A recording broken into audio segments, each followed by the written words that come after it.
understand that, I get that, but that's, we're talking, when we say, you know, those small examples, that's small picture thinking. That's like right here, right now kind of thinking. What I'm after is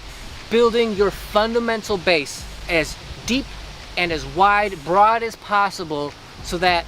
when you come across any player of any skill level out here, you're going to be able to figure out how to not only compete with them, but hopefully ultimately defeat them, or you know, in the case of that they're your teammates, you can be the best teammate to them you possibly can be overall in general. We're not talking about certain skill sets when we're talking about building your fundamental base.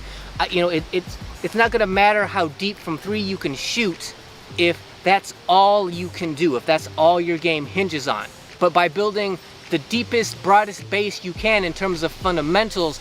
from that you can learn to do anything better than anybody out here. But you can only do that by making the game as difficult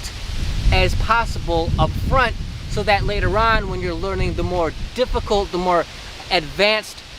features, and you come across more advanced problems in the game, you're going to be able to solve them so much easier than if you only start out with trying to become the best three-point shooter you can. Now great, like you're a great three-point shooter, but what else is there to your game? If you don't know how to actually build your game from the ground up and be able to accomplish whatever skill set you want out here, now you're only ever going to be a three-point shooter, and we're trying to have you be the best overall basketball player that you can be.